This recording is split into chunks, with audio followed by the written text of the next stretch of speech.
Well, hello everybody, and welcome to our third Google Hangout of the year, Pizza Pizzazz, brought to you by Ohio Farm Bureau, including Carroll County Farm Bureau, Tuscarawas Farm Bureau, Cuyahoga County, and American Farm Bureau. That's right, Pizza Pizzazz Ag Mags are also from your American Farm Bureau. So, did everybody get their Ag Mag on pizza? Students, did you get them? Yes. Awesome. And did you get your pizza? Yeah. Woohoo! All right, go pizza.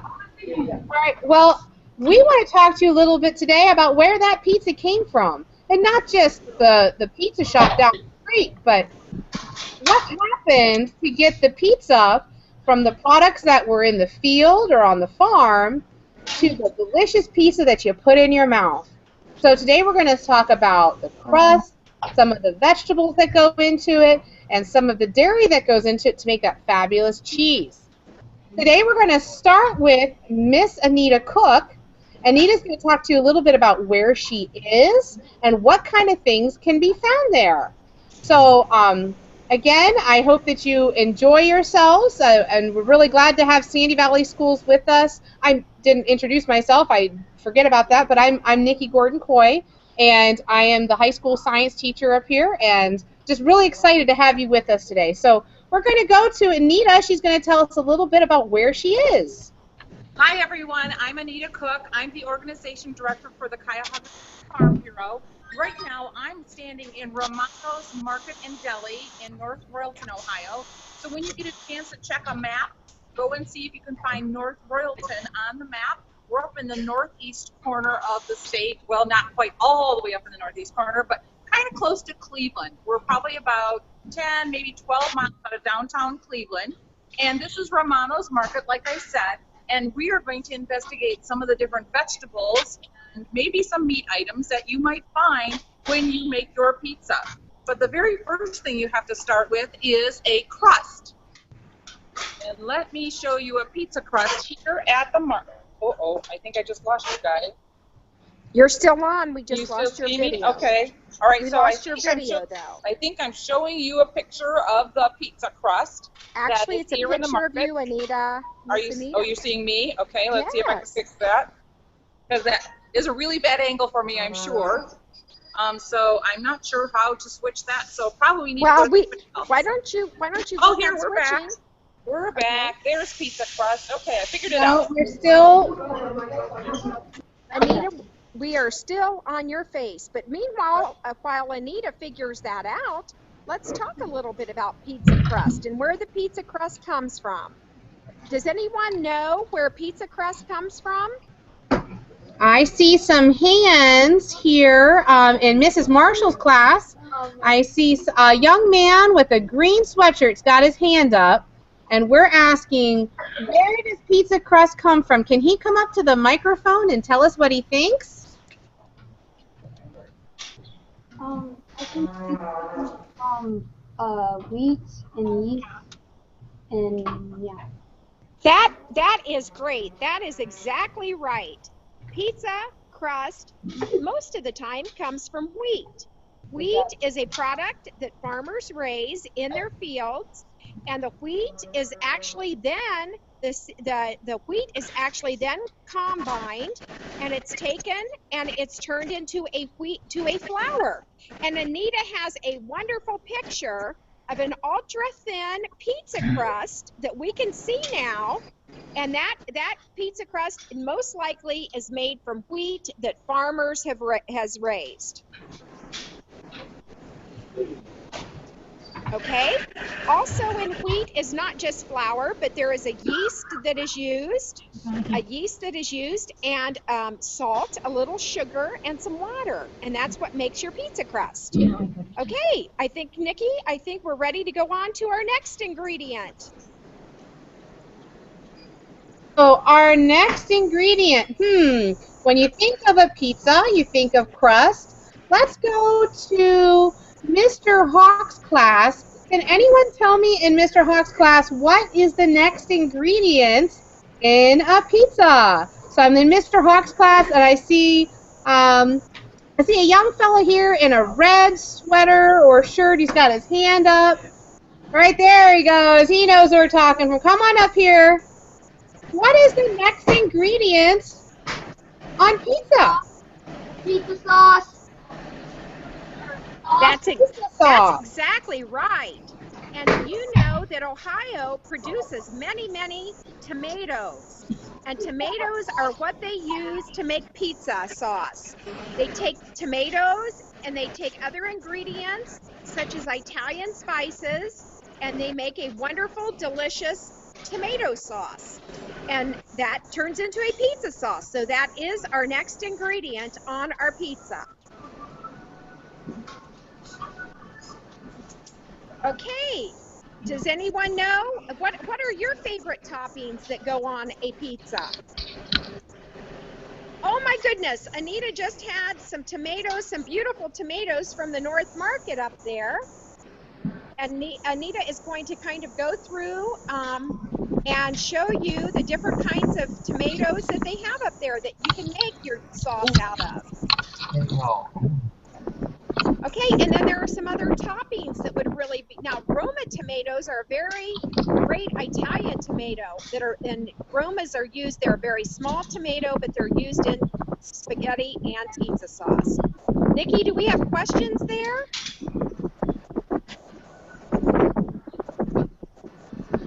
We cannot hear Mrs. Gordon-Coy.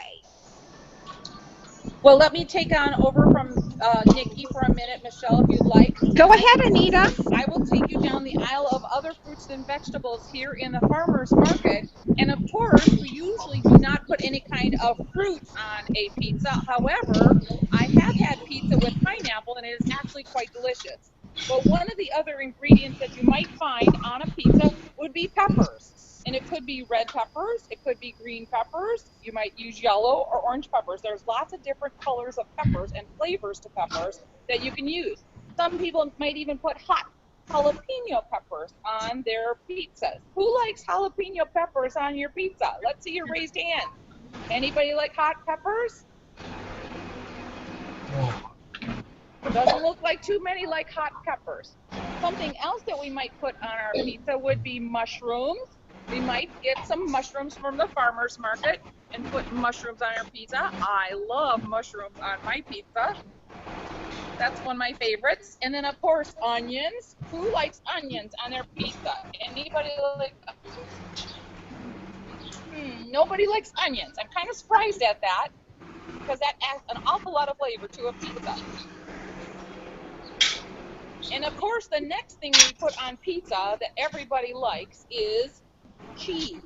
Everybody likes cheese on their pizza. Michelle, where does cheese come from? Well, you know, Anita, that is a great question. And I think we probably have some students there that do understand where cheese comes from. Can anyone tell us what animal cheese comes from? I see someone with their hand up. I see a lot of people with their hands up. Why don't you all answer at the same time? Where does cheese come from? That's right. Cheese comes from cows. And I just happen to be standing in a dairy barn as we talk about that. You know, dairy cows are the ones that produce the milk to make mozzarella cheese. Mozzarella cheese is actually the most used cheese on pizzas. Here are a couple dairy cows here. You can see the dairy cows have udders on them. The udders are what that holds the milk until it's time for the cows to be milked. And then they're taken into a parlor where the cows are milked. The milk then goes into a big bulk tank, a cooling tank in the milking outside of the milking parlor, and it's held in that tank until a big tanker truck, a refrigerated tanker truck, comes and picks the milk up. At that point, the milk is taken to a cheese plant or a milk plant. If it is taken to a cheese or milk plant, that milk is tested 3 times before it is unloaded to make sure that that milk is quality milk that has nothing in it that would not be healthy for you to consume. At that mozzarella cheese plant, the milk is tested, and then there are things that are added to it, and then it turns into what is added to it turns the milk into curds. And curds almost look like a cottage cheese, but maybe a little bit bigger. When those curds, the curds are separated from the whey, which is the liquid part, and then those curds are all pressed together real tightly and put into a molder, and that is when it is put into a block of mozzarella cheese. Do you all like mozzarella cheese? Yes.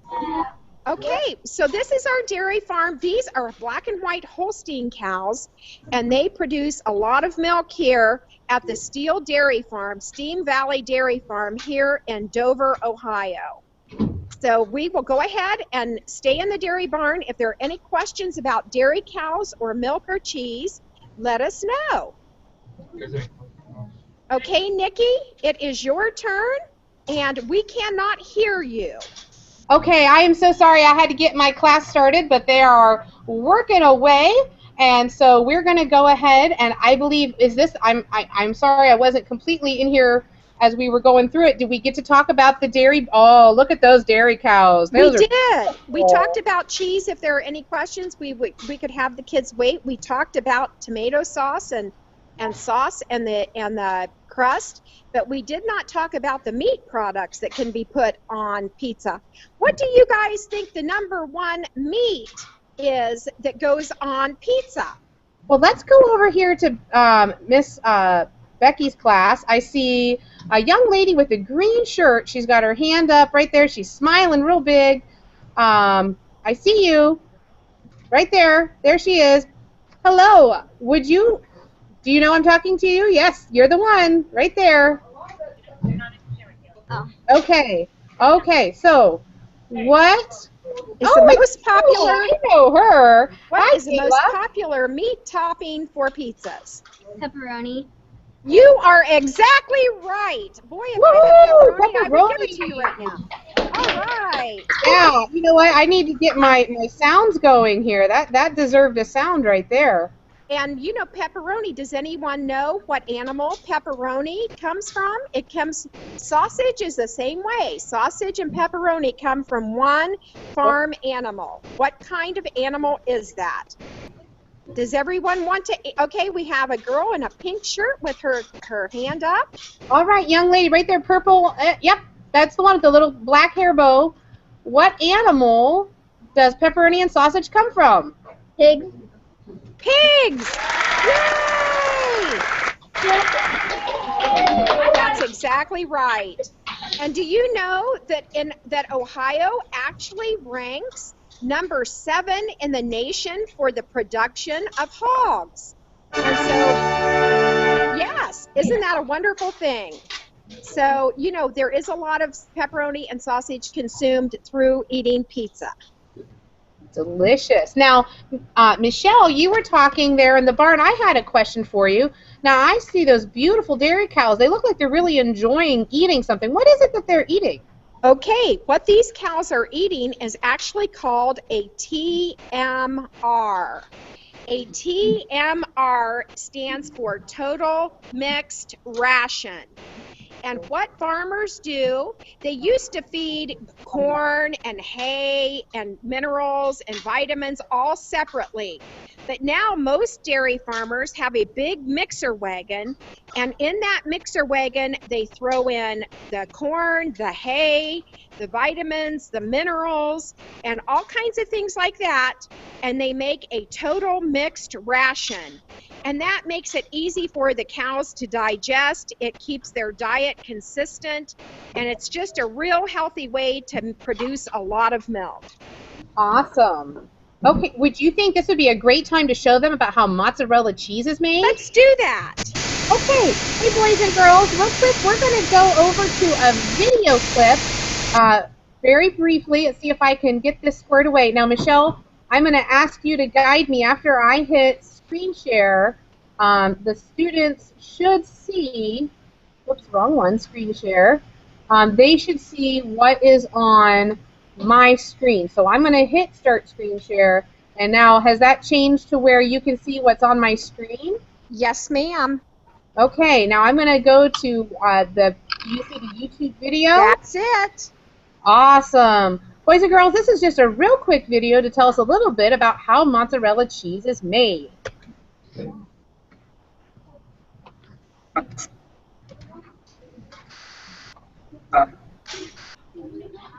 Okay, Nikki, I think it's just taking a second to load. The story of making cheese is one involving milk, curds, and whey. Like all cheeses, mozzarella starts from milk. To assure good milk quality, the interior and exterior of tank trucks transporting milk must be washed after being emptied.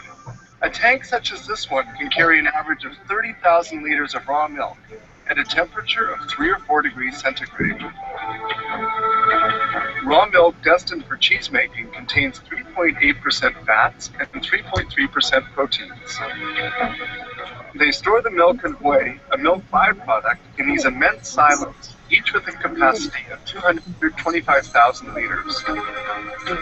This milk separator extracts surplus cream to adjust the percentage of fat according to the type of cheese to be made. Fabrication begins with this tank, which feeds the pasteurizer. Pasteurization sterilizes beverages which can easily ferment. Milk samples are drawn off to precisely determine their milk fat and protein content. Tests are carried out in this laboratory where they impose controls. These test tubes contain milk samples which will undergo microbiological analysis. Milk quality must be impeccable.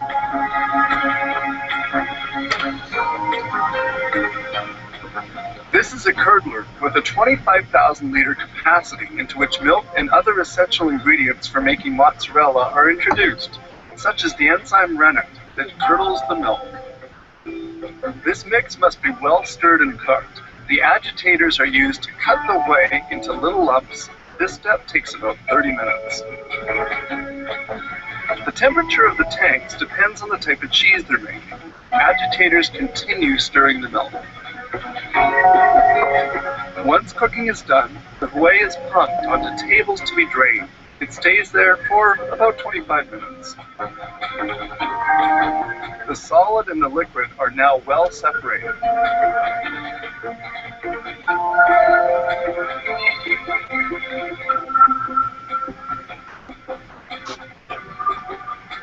The liquid we see draining is called lactose serum. The lactose serum will be concentrated and transformed into milk byproducts.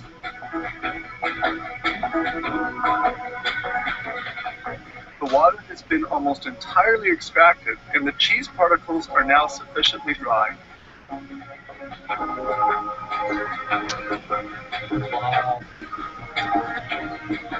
This large automated blade then moves cheese particles towards the next step. That is toward the molder.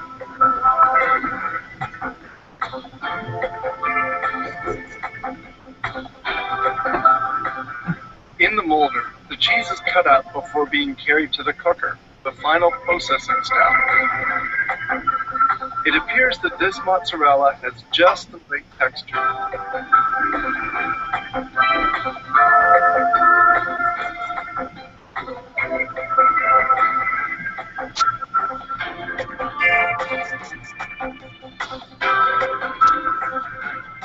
The cheese finally arrives at the molder, which will give it the proper shape. Each mold has a 2.5 kilo capacity and is rectangular. Brine, a salt solution, serves to cool as well as to salt the cheese blocks. The blocks are unmolded and fall into a brine tank.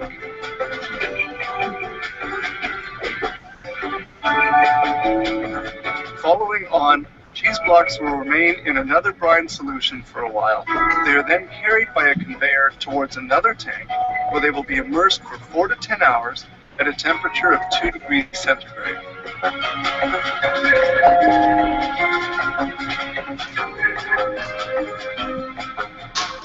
Sprays of brine remove the foam which forms at the surface of the tank. The 30,000 liters of milk that we saw coming in by truck at the beginning have enabled them to produce some 1,400 blocks of cheese in only 8 to 12 hours. The cheese blocks are finally vacuum packed, ready for shipment.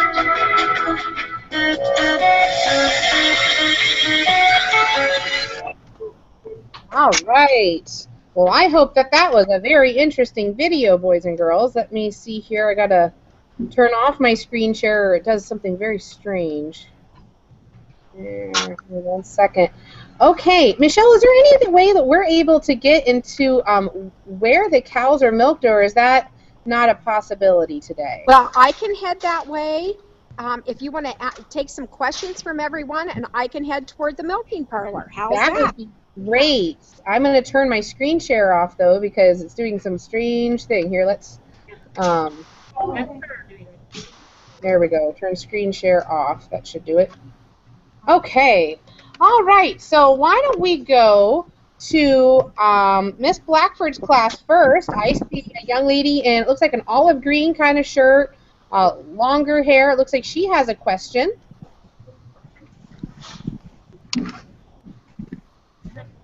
Hi. Hi. Did you have a question for us? Yeah. Okay, what's your question? What do they put inside the milk to make it, like, hard? What do they put inside the milk to make it hard? Michelle, is that something that you can answer? Well, I think that it said on the video that they do add some products like rennet and things like that. So that gives it an, once it's cooked and everything, that is what makes it into the curds. And then when the curds are pushed together in the molder, that's what makes the cheese hard. And it's really not a hard cheese. It's really kind of a soft cheese, but it's actually considered a soft cheese. But it is, it looks hard to you. I'm showing some baby calves here, and they're calf hutches. They have calf hutches. I like those houses. Those are pretty nice. Yes. I will head into the milking parlor. I think I hear some of the farmers in here. And I haven't told them I'm coming in, so surprise, everyone. Nice. That's right. In the meantime, let's see if there's any questions from Mr. Hawk's class. Mr. Hawk's class, do we have questions? This is actually the bulk tank at the farm where the milk is being stored. It's a big refrigerated tank. A bulk tank. That looks really big. How much milk fits into one of those containers? Oh, I would say that in that one probably 20,000 gallons, I would guess. 20,000 gallons? Well, how many gallons is an average bathtub? How many? Oh, I don't know. That's a good question, Nikki. Boy, I'm guessing 60. Oh, my other science teacher in here said probably about 60, so that would be a whole lot of bathtubs full of milk. What's that? Well, I am just in the milk house here, and you can see how nice and clean they keep the milking equipment. I don't know that I can get into the parlor. I might be able to. The cows aren't in there now. I might be able to just kind of show you. Oh, okay. It's like a raised parlor, and I would say they probably can milk 10 cows at a time. The milk machines are actually in there, and they just put those, they put the inflations and the milk cups up on the cows' teats, and of course they're washed off ahead of time. The cows are washed ahead of time, and they're milked in this parlor. You know what? I see some hands up in Miss Marshall's class. There's a young lady with a white shirt, long brown hair, and she's holding up her arm. Looks like she's maybe been holding up that arm for a while. Okay, come on over here, honey. What's your question? Me? Okay, am I good? Good. How long do your dairy cows live? How long do dairy cows live? Well, that's a really good question. And I think it just depends on just like humans, it depends on what dairy cow it is. On our farm, we had dairy cows that lived up to 16 or 17 years of age. But then sometimes dairy cows maybe only will last 2 or 3 years. So, you know, it just depends on, just like humans, it just depends on the animal itself. That's a great question. I see a hand in Mr. Hawk's classroom. It looks like she's hiding behind something. Oh, you know, that's the bowl. Okay, I couldn't remember where you had his camera. Okay, there, right there. Somebody moved your head for you. What's your question? How is pizza, when was it first invented? When was pizza first invented? That is a great question. It sounded to me like we had a student that said that they knew. Do we, Nikki? Oh, did somebody know? Did a student want to answer that one? Someone in Mr. Hawk's class can answer that, I think. Did you know? Reading in the thing.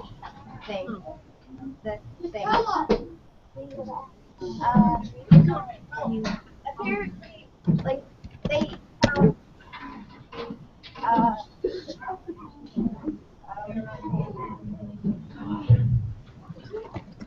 If not, I can probably answer that question, but if a... Okay, go for it, Nikki.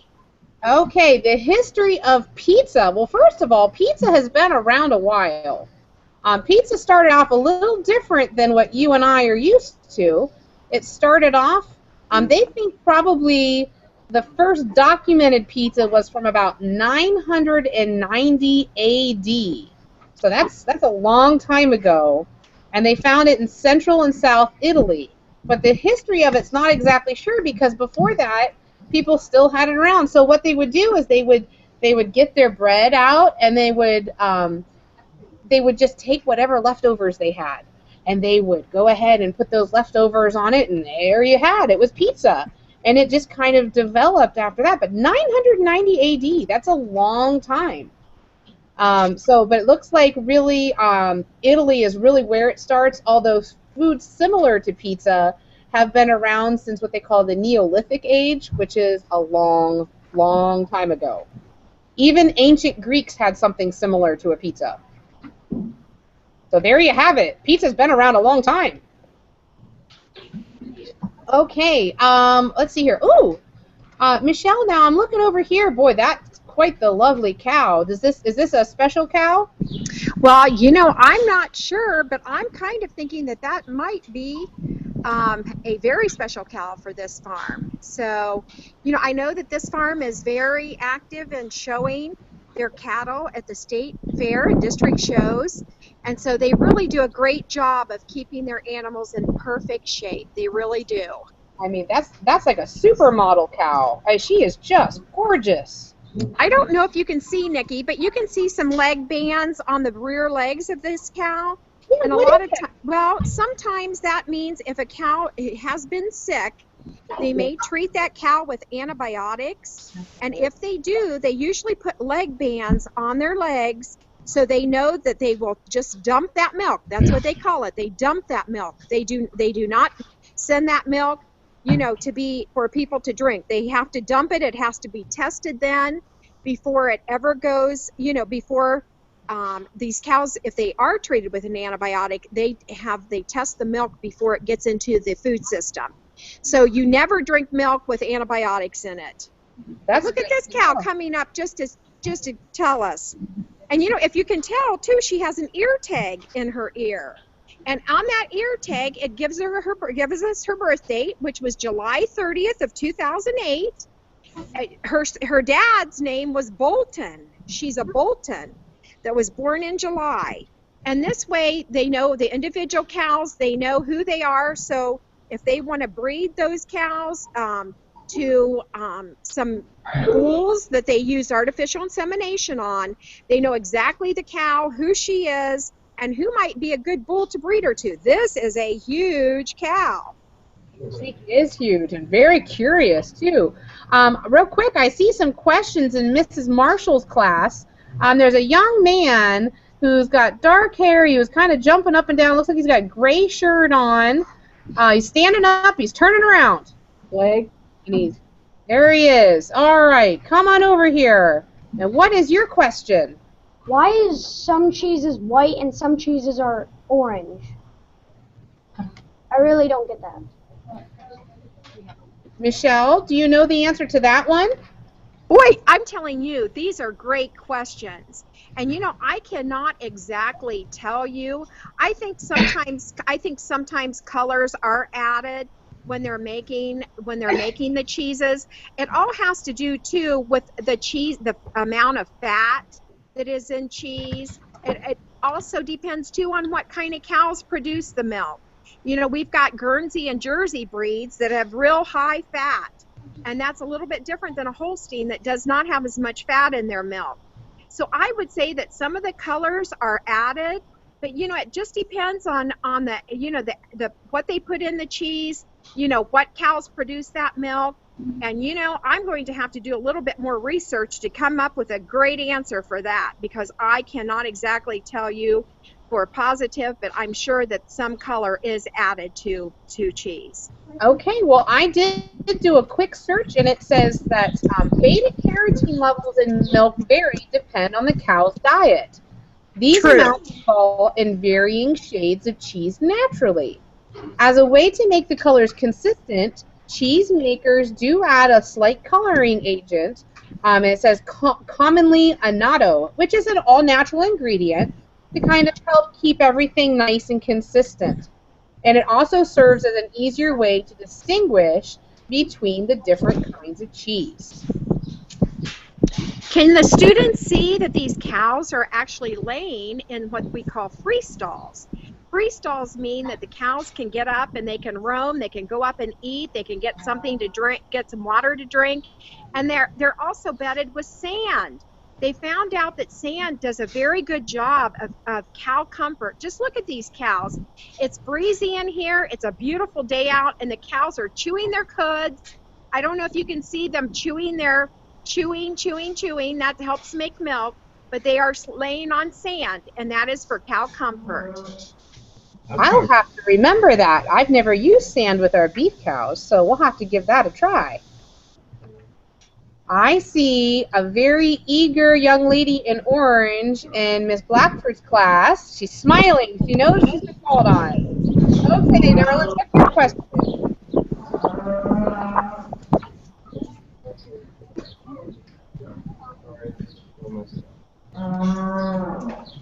You're the Yeah, I like that. Go ahead and ask your question. If the cow eats something that it shouldn't, does that affect like milk? Absolutely. That is another great question. When cows are out on pasture, and some cows are out on pasture, but some cows just stay in barns, like this one right here. But when they're turned out on pasture sometimes, especially in the spring, if there are onions, there are wild onions that are in the fields, if those cows eat those wild onions, actually you can taste that wild onion flavor in milk. And so that's why milk is tested very regularly, and you have to make sure that cows don't eat things that they shouldn't. Great question. I see there's a young man that's very close to the screen in Mr. Hawk's class. He's smiling now. Yes, that's you. Did you have a question there, young man, with the white stripes on your sleeve? Yep. Go ahead. The cow has a baby. How old does a baby cow have to be before it gets milk? Could you repeat that question, please? When a cow has a baby, how old does the baby have to be before it gets milk? The baby is actually given milk immediately after it is born. That milk. When you take the milk from the big cows, how old does it have to be till it gets milk from to where you drink the milk? Oh. So how long does it take to go from baby to a milking cow? 2 years of age. 2 years of age.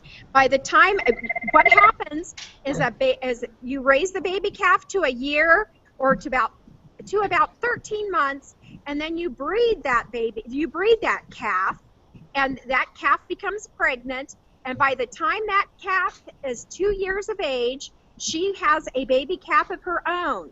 And once she has a baby calf of her own, that enables her to produce milk. So most cows are 2 years of age when they first have their first calf, and they start producing milk at 2 years of age. Thank you for answering my question. Well, thank you. That was a great question.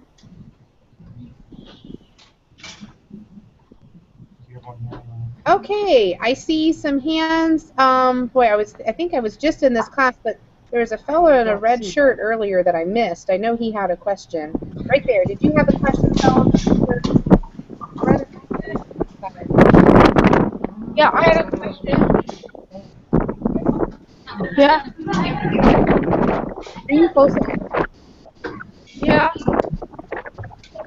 Yes. Yes. Question.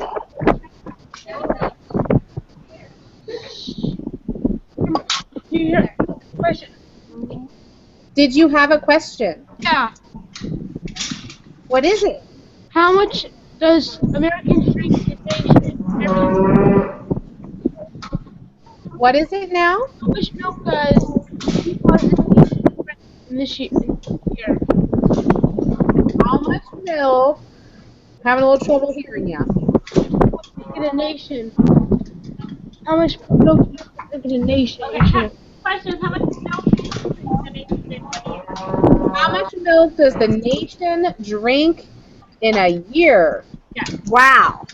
Nikki, you might have to type that question in. I'm gonna look it up right now. The thing about that is, and that's a very good question, but when you consider the fact that every person is supposed to have 3 servings of milk a day, and you think about the number of people that live in the United States, you know, you can see how much milk has to be produced. Put your hand up. And Nikki will, but I can tell you that these cows themselves, they produce up to, some of these cows produce up to 130 pounds of milk a day. And that turns into 90 glasses of milk. So if each one of these cows can produce 90 glasses of milk a day, can you imagine some of the cow herds that, you know, may have several thousand cows in them, how much milk they produce in a year? Wow, that's a whole lot of milk. Now, I did find a really good article here, and it has some different information, and I might have to get back to you specifically on that one. Oh, my computer froze. Shoot. Oh, there it goes. Okay, we're back to this. I think. There we go. It says that rounding out the top three, the most consumed beverage is milk, and we have as a general we drink 20.4 gallons per month. It says a year. That seems like a lot of milk, but I guess as fast as we go through and look at my household, I'm not too surprised about that. Does anyone know? Does anyone know what state in the United States produces the most milk? No. What state produces the most milk? Someone in Mrs. Marshall's class.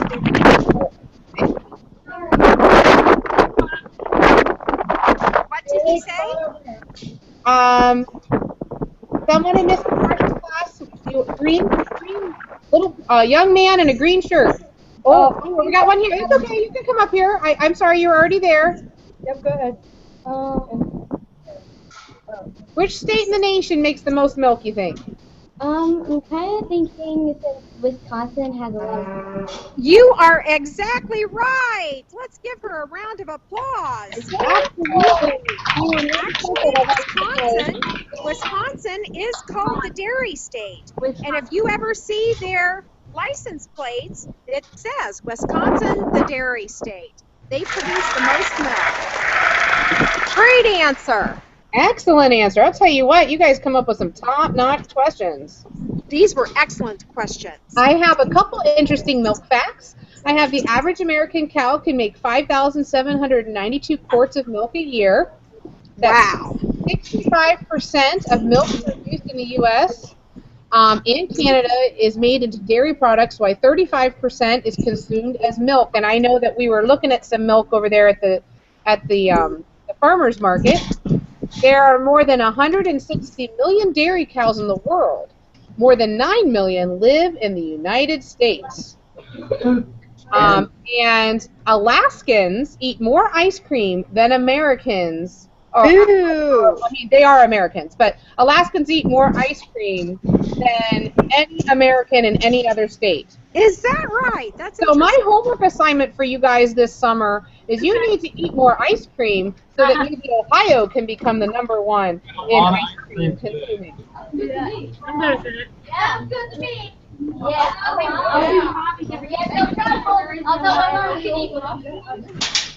Now, we haven't heard from Anita in a little while, and she's been showing us some great footage while she's up there in the farmer's market. Anita, is there anything that you just would love to share about the farmer's market and what maybe some of these boys and girls and their parents can do this summer as far as going to farmer's markets? Well, you can always take a great little trip to some local farmers markets. This one in North Burlington is a great one to go to. They've got all kinds of things to buy at a farmer's market. There are a lot of farmers markets now that are outside where the farmers actually bring their products right to you, and you can visit with them. We have a great group of farmers markets called North Union Farmers Markets in the area, and I'm sure there's a local farmers market by you that would have the different types of fruits and vegetables that come into season. A lot of things right now are just starting to grow, so you won't be able to buy fresh tomatoes or fresh peppers from Ohio just yet, but in another month or so you'll start seeing those things in the local farmers markets in your neighborhood as well. All right, thank you very much. I think now maybe boys and girls, you can share with me how many of you, just by showing your hands, okay, so just by raising your hands, how many of you have ever been to a farmer's market? I mean,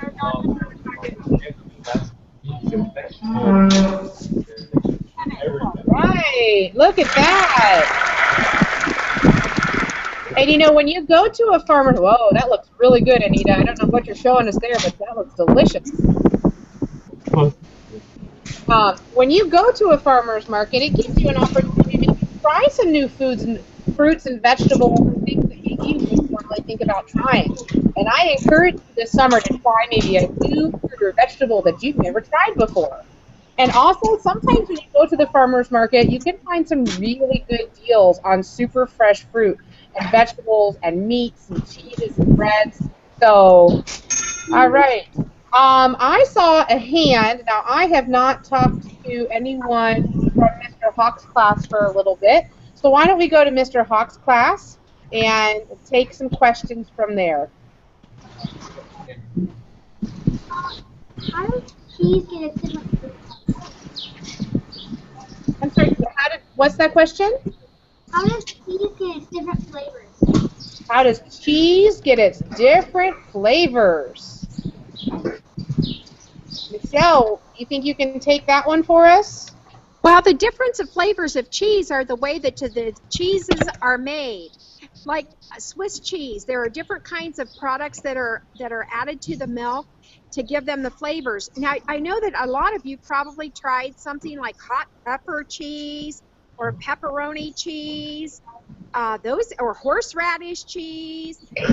Those cheeses all have things added to them like pepperoni, hot peppers, and horseradish.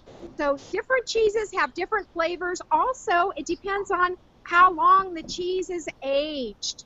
You know, some cheeses, it takes years. They make the cheese and it takes a year or 2 or 3, and that's a really good aged cheese. So they're going to have a sharper flavor.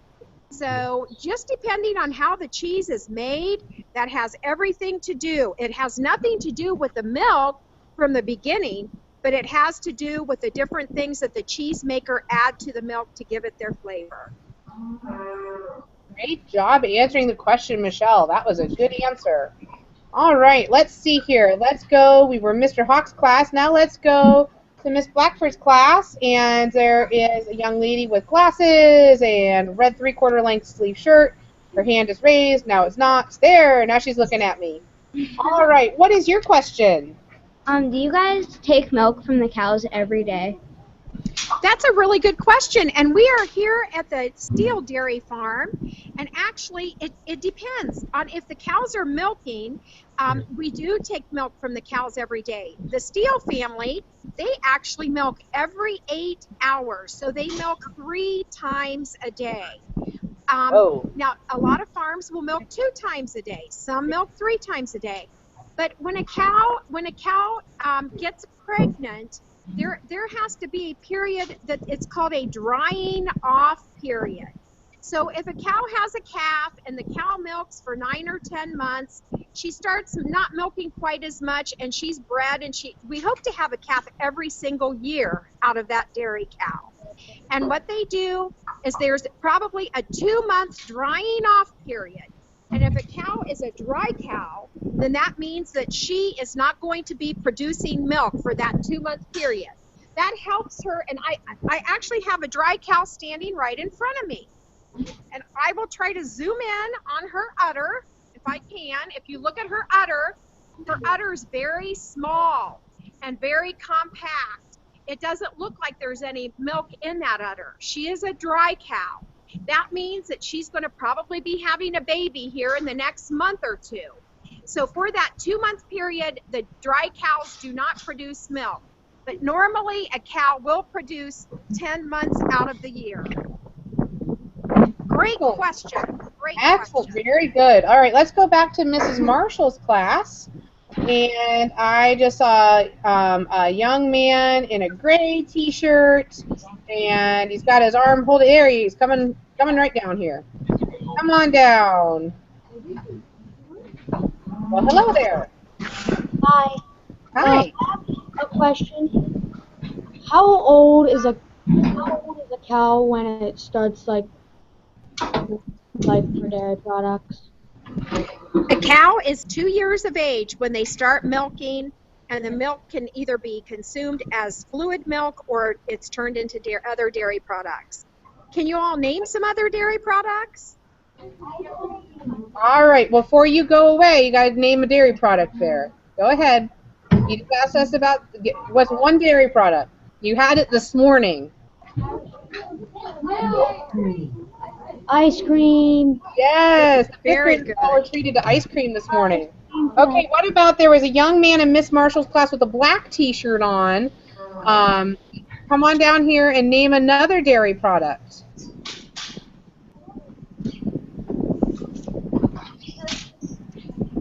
Hi, what's another dairy product? Like blue cheese, cheddar cheese, Swiss cheese. Sure. Awesome. Great answer. All right. Oh, Anita's given us a hint. There was one. Let's stay in Miss Marshall's class. There was a gal in a pink shirt off on the left-hand side. She had put her hand down, but maybe she'd come back down here. There she is. Okay. Can you name another dairy product? I couldn't hear you. Yogurt could be one. Yogurt. Absolutely. Yogurt. All right. Let's go to Mr. Bach's class. He's got somebody head right there above the flower pot. How about another dairy product? I had a question. Oh, a question first. Okay, go ahead. How do you make the other milk pink?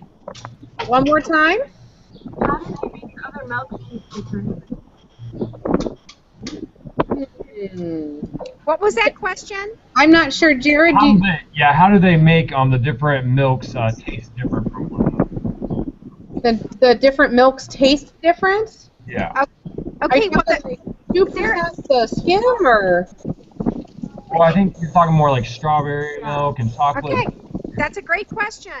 Yes, they add flavors. The producers, the processors, the milk plants, if you like chocolate milk, at that point, that's where they add the flavoring. And I know that a lot of people do like strawberry milk or chocolate milk. And of course, there are different kinds of milk too. There's skim milk, there's 2% milk, there's there's whole milk. So there is such a great variety of dairy products and milk products that everybody should be able to find a choice of their own milk that they love. Great question. You also want to know which one's the healthiest out of all of those, you know? Well, to be honest with you, I mean, it just depends on you and your diet. I can say one thing, that the Ohio High School Athletic Association has named chocolate milk as their drink. And so to me that says that, they say that athletes need to replenish after they play a ball game or whatever, they need to replenish not only the calories in their body, but the energy in their body. And chocolate milk is the perfect drink for them to do that. That's so interesting. Yeah, that's so interesting because I've seen after like people when they run the marathon or anything like that, they always have chocolate milk at the finish Exactly. line. Chocolate milk it just does a great job replenishing your body with carbohydrates and the sugars and the energy that they need. That's really Excellent cool. question.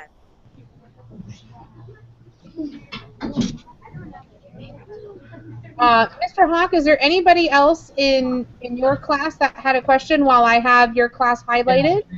Abby right here has a question. Go ahead, Abby.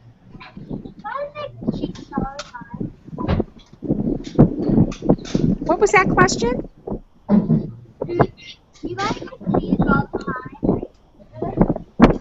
Do they make cheese all the time? Well, I mean, we have cheese plants and they all operate differently. And that's one thing that you kids are all very blessed that you live in an area of Ohio that produces a lot of cheese, especially Swiss cheese. Do you know that homes in Tuscarawas County, right next door, they produce the most Swiss cheese of anywhere else in the nation? So Ohio is actually #1 in Swiss cheese production. So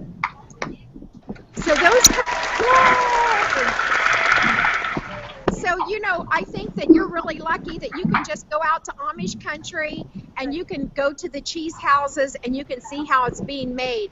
We're very blessed that we live in this part of Ohio. Absolutely. Absolutely.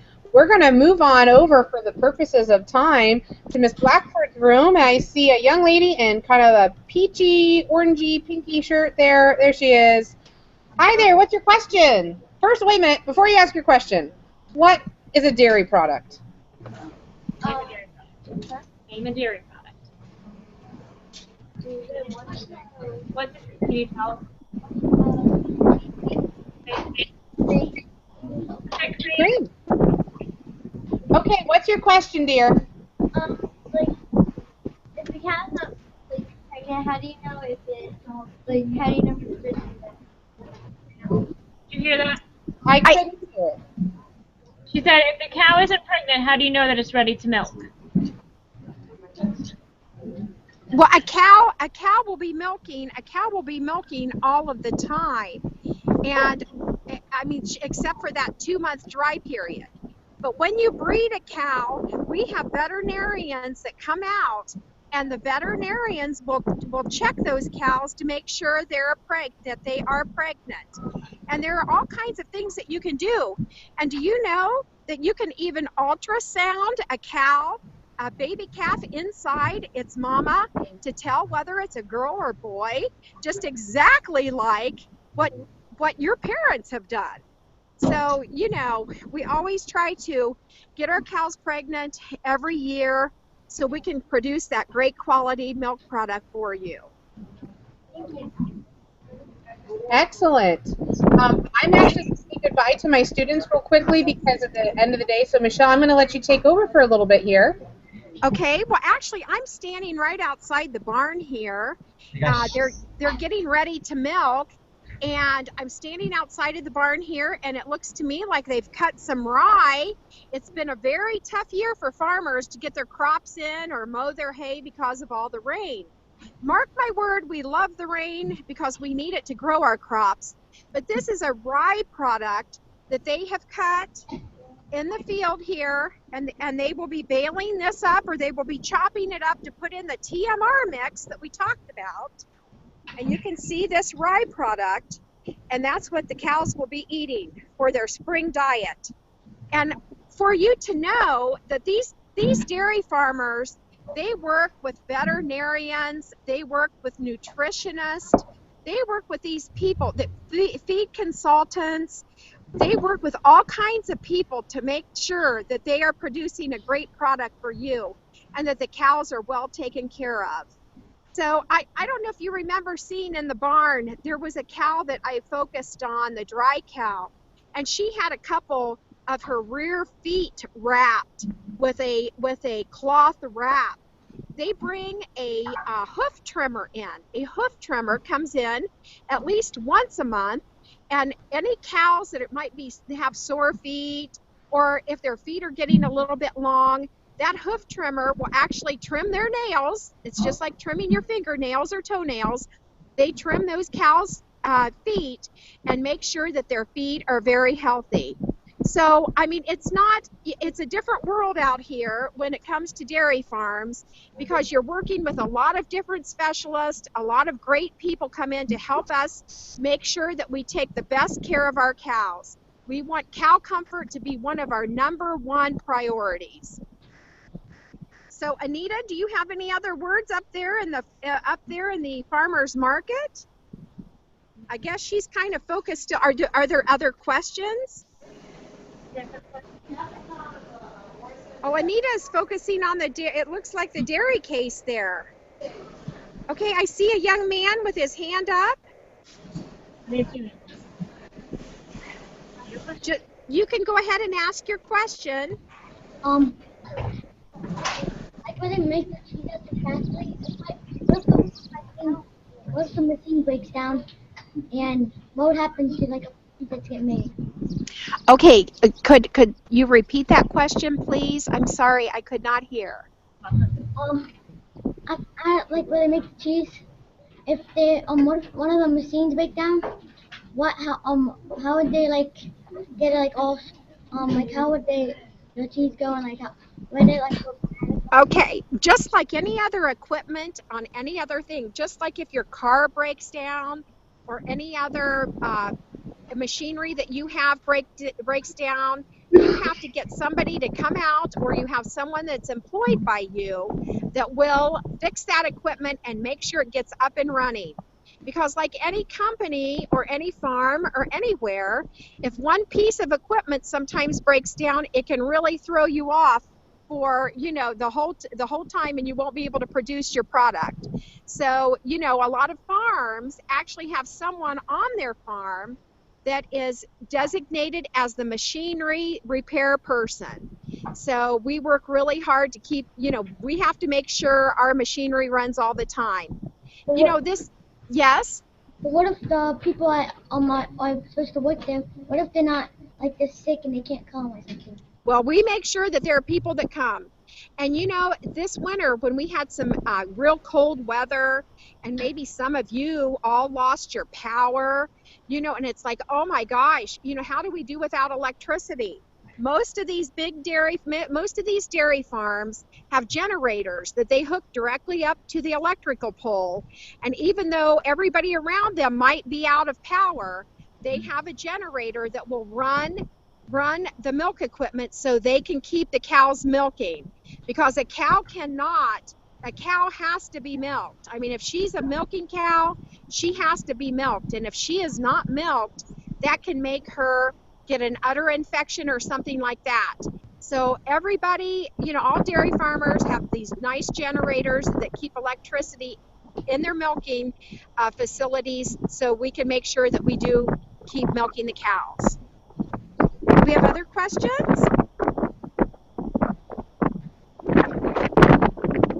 I'm trying to see here if I can hear. Okay, I'm back now. My students are now gone for the day. We've got a question in Miss Blackford's room. What kind of cow is that? What breed of cow is the black and white one? Holsteins. There are actually 6 different dairy breeds. We have Jerseys, Guernseys, Brown Swiss, Holstein, Milking Shorthorn, and Ayrshire. And so there are 6 different breeds. All breeds have different milk fat different milk fat ratios in their milk, and they're all different colors and all different sizes. But Holsteins actually consist of 93% of the dairy cows in this country are Holsteins. I guess you have the black one. Yes, they have mainly here at Steele's Farm are Holsteins, but you did see a couple red and white in there, and they could either be red and white Holsteins, or they could be, I know they do have a few Ayrshires here.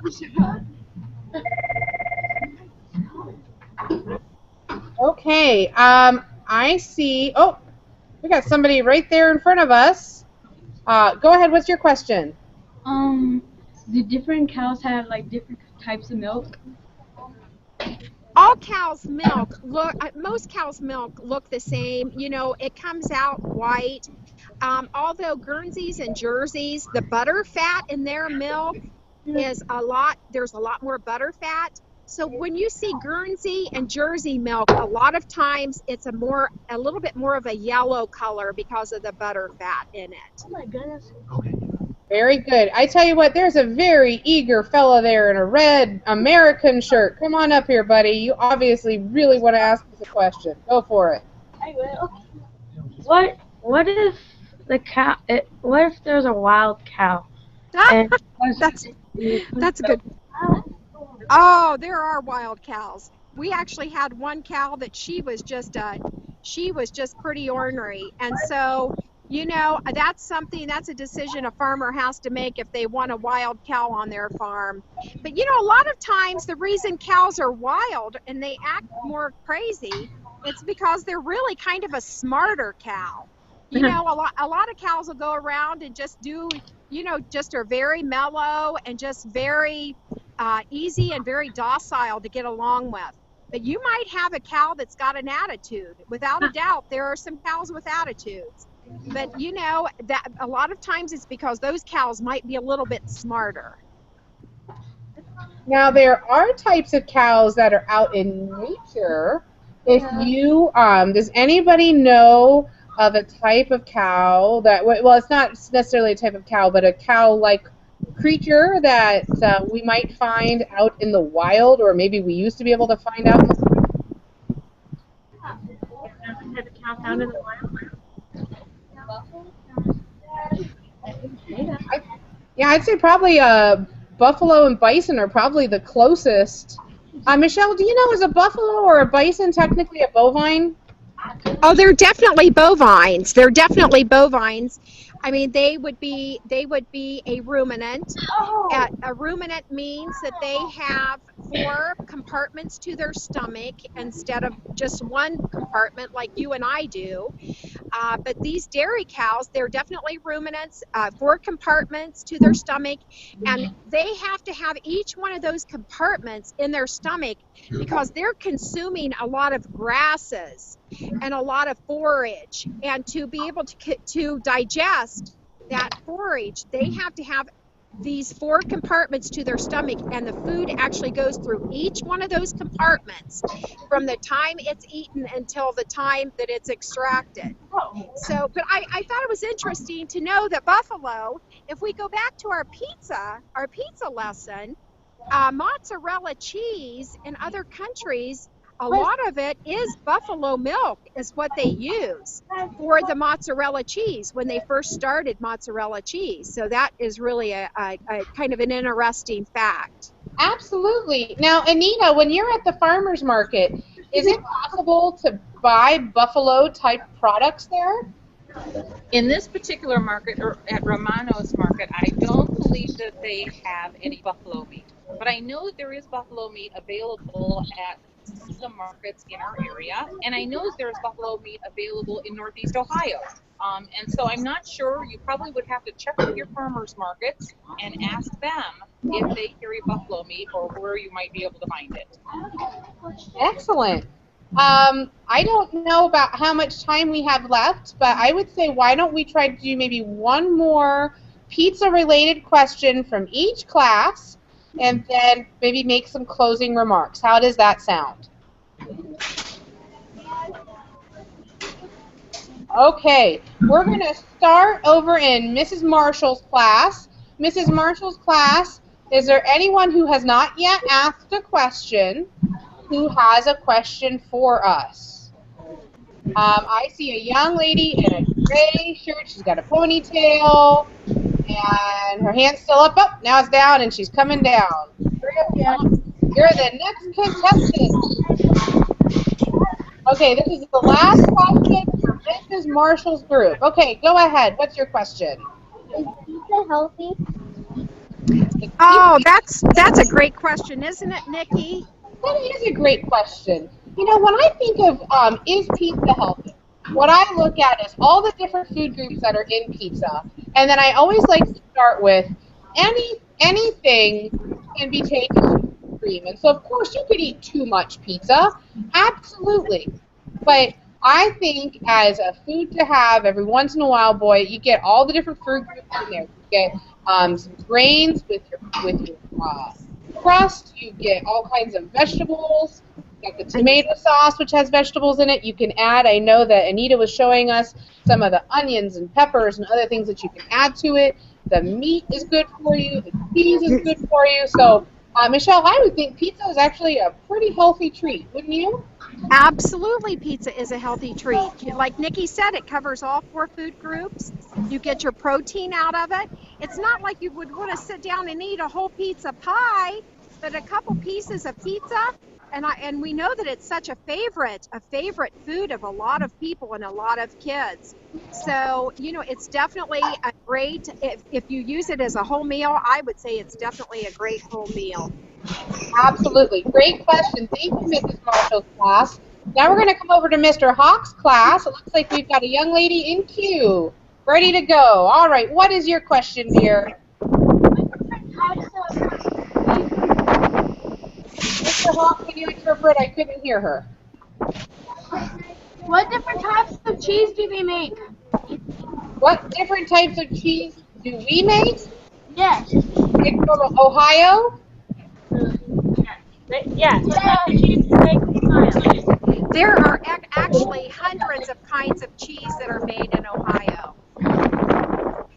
We wouldn't be able to name them all, but if you talk about the cheddars and the Swiss and the farmers and there are just so many different cheeses that you could name that are produced in Ohio. Yeah, a great thing to do, and Anita's showing us different cheeses right now. I mean, there are so many different types of cheeses. You know what? You may have never tried your favorite cheese yet because you just haven't given it a try. So I really encourage you to try different samples of different types of cheese. And maybe out there is waiting for you your favorite kind of cheese. All right, let's take one more question. Oops. Oh, go ahead. I'm sorry. What was that? I also have a dairy product. Oh, what's your dairy product? Whipped cream. Whipped cream. Woohoo! Yeah. That's a I great love whipped cream. I usually have a whole lot of whipped cream with just a little bit of pie. All right, one more question from Miss Blackford's class. Okay. What? There she is. Where'd she go? Did she have a question? If you're gonna do it. Okay. Anybody else have a question? All right, go ahead. What's your question? What's the most healthiest part of pizza? One more time, please. What's the most? Well, what part of pizza is the most? Do you get the most health of? What's the healthiest part of pizza? You know, I guess you could say that almost every part of the pizza is healthy for you. You know, everything contributes to a total diet. You've got your cheese, which is your dairy products, which actually contributes to wonderful bones and teeth and the health of your, you know, of that part of your body. Of course, the tomatoes and the vegetables are an excellent source of different vitamins and minerals that you need, and that includes a pizza sauce. You need a certain amount of carbohydrates to give you energy, and the carbohydrates in the bread is very important. The protein that you get from the pepperoni and from the sausage, you need protein to give you energy. So, you know, actually, individually, all of those parts have a great reason for why you should eat those, and nutritionally, they're good for you. You just don't want to eat a whole pizza pie at one setting. Absolutely. Well, I would like to thank again Cuyahoga County Farm Bureau and Carroll County Farm Bureau and Tuscarawas County Farm Bureau for all contributing today to give us the wonderful pizza party that we had. That was awesome. Yeah.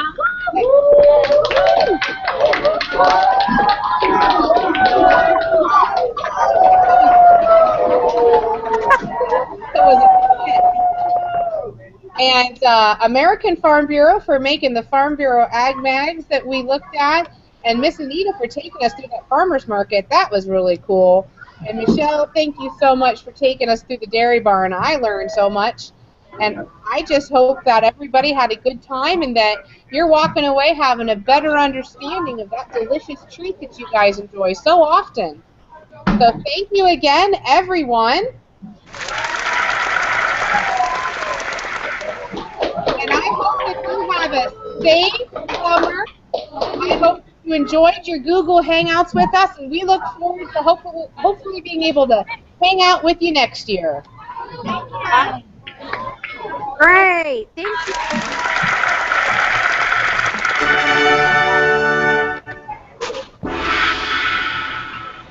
All right, now I'm going to go ahead and disconnect. Thank you again so much. I really appreciate it, and I can't thank Farm Bureau enough for this opportunity to help reach all of these young people. Nikki, thanks.